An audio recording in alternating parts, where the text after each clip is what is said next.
Hi, this will be a different review than what I usually do, which are watches. Those are usually the products that I indulge in and I make reviews of, but I actually love a bunch of things. That's also why I've done a couple of camera reviews and one tech review as well, because I just love, a lot of things. And sneakers is one thing I enjoy as well. I wouldn't necessarily say I love sneakers, but I definitely do enjoy sneakers, and I have a pair. I wouldn't say I have as many as watches, but I definitely do have a couple of sneakers. So today we have the Yeezy 500. I probably will be returning these simply because they're a bit too tight. I have a wide foot. I would say even have a sensitive big toe. I don't know if that's a real thing, but I don't like when my toes are getting squished. Even just a little bit. If there's too much pressure, I definitely do feel it in my body. So I'm not a huge fan of that, but I will talk about all those things. That's the intro. This is the Yeezy 500, a very unique shoe. So this is the box and how it comes. You have the 500 on top, have this pull tab. You just, essentially pull it out. Then you have the shoes here. Let's just take it out of the box, and then I put the box to the side. So it's not really much more to it. It has a little bit of paper to protect the shoe, and that's pretty much about it.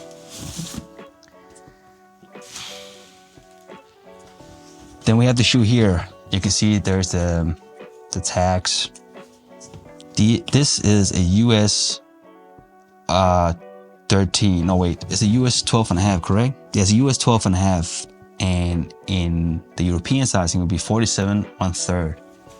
It's a little bit different from, I guess, the US Nike sizing, because Nike is a little bit different from how they kind of equated to the European sizing. So as you can see, we have the shoe here. So let's talk about the design of the shoe. The technology is Adiprene. It's a little bit different from Boost. It's not as comfortable as Boost, but it's still a recognized technology, and it's fairly comfortable still. There's a lot of cushioning inside, as you can see. It has the Yeezy branding on the logo with the Adidas branding as well. And you have a very futuristic pod-like designs on the side, so you can see the Adiprene here. And then on the bottom, again, it's the futuristic sign. It almost looks like a colony of pods or tents or something like that. It's so cool. I don't know if they have some sort of technological advancements here. Then we have, again, the same theme, the same kind of structure that goes on the sides. The same thing that goes on here. It has two of these pods, and some other oval-like structures here at the tongue.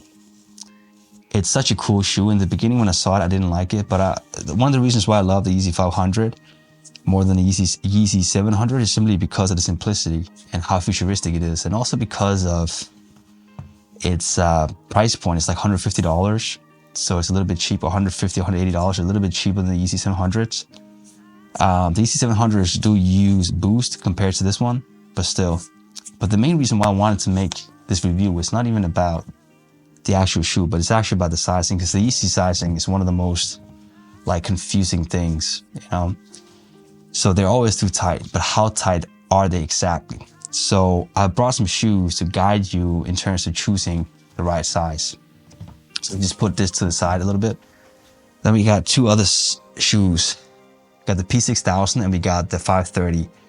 And I brought the slides as well. This one is fairly bigger. It's a US 14. So yeah, it's a US 14, and I wouldn't necessarily recommend you to go that far in terms of my sizing, but I explained to you exactly, because I went up like 2 sizes on this one because it was too tight around the belt here. I'm not going to talk too much about that. Maybe I'll make a separate review on it. But the P6000 and the New Balance 530. So P6000, the reason why I brought these two shoes is because they're so well known and everybody has them in their collection at some point. So if these are the sizing that we use to determine the sizing of this, will give us kind of a good ballpark of what you should choose in terms of these shoes. This one was US 12 and a half, right? So these are US 13. So Air Force Ones would probably fit. That's probably the most popular shoe ever. So if you have the US Air Forces in US 13, in general, had Nike shoes and New Balances in US 13, you should definitely get this one in US 13 and a half.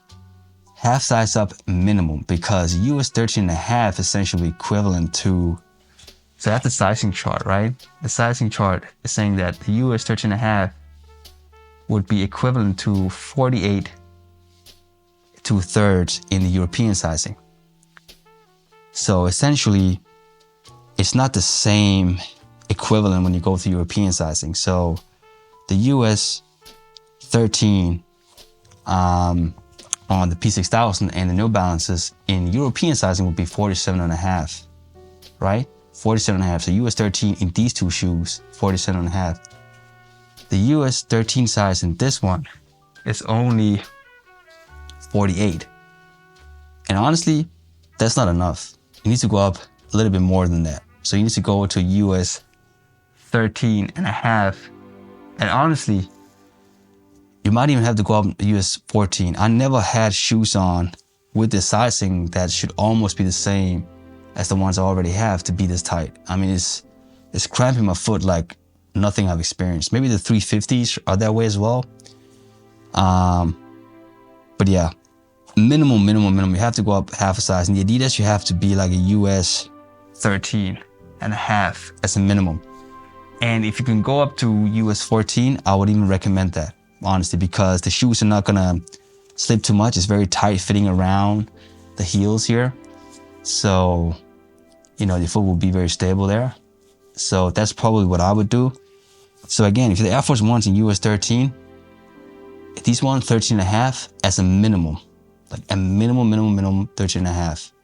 But I would recommend US 14. But because the translations in terms of the equivalency of the European sizes and the US sizes is a bit different with Adidas. It's not the same as with Nike and New Balance. It's pretty much straightforward. Because of Adidas being a European company, they have different ways of equating or what the similar size should essentially be. So US 13 Nike is equivalent to 47 and a half. Again, I'm just repeating myself, 47 and a half.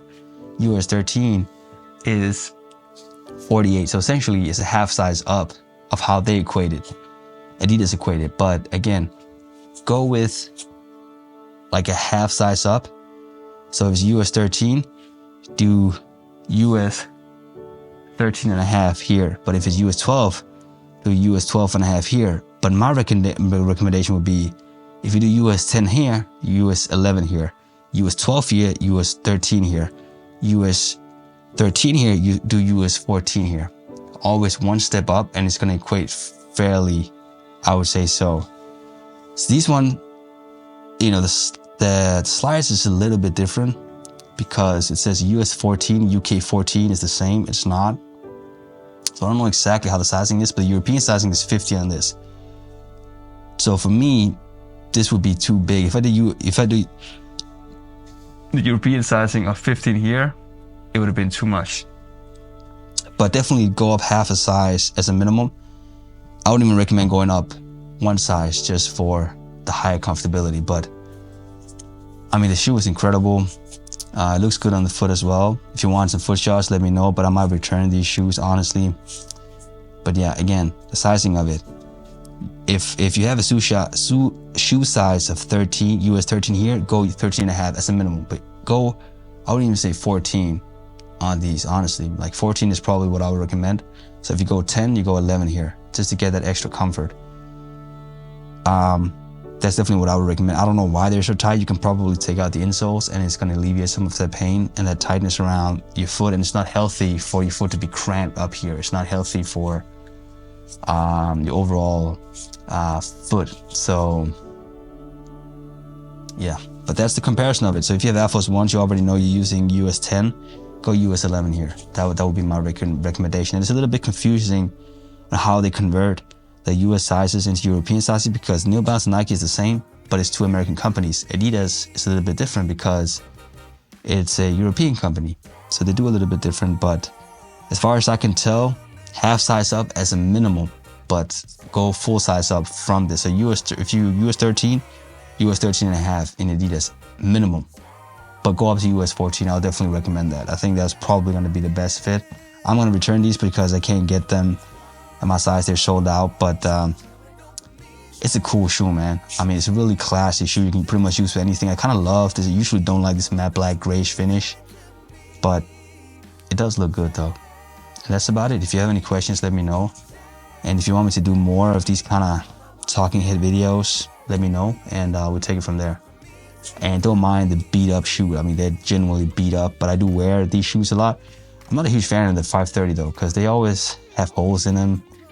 And it's not only me, like my family members have that as well, so I don't know. But let me know in the comments if you like some of these videos, but it's definitely a little bit different from what I usually do, but I love shoes as well. I love a lot of things. I want to, explore different venues because I love to talk about a lot of things. So again, let me know in the comments. Thank you.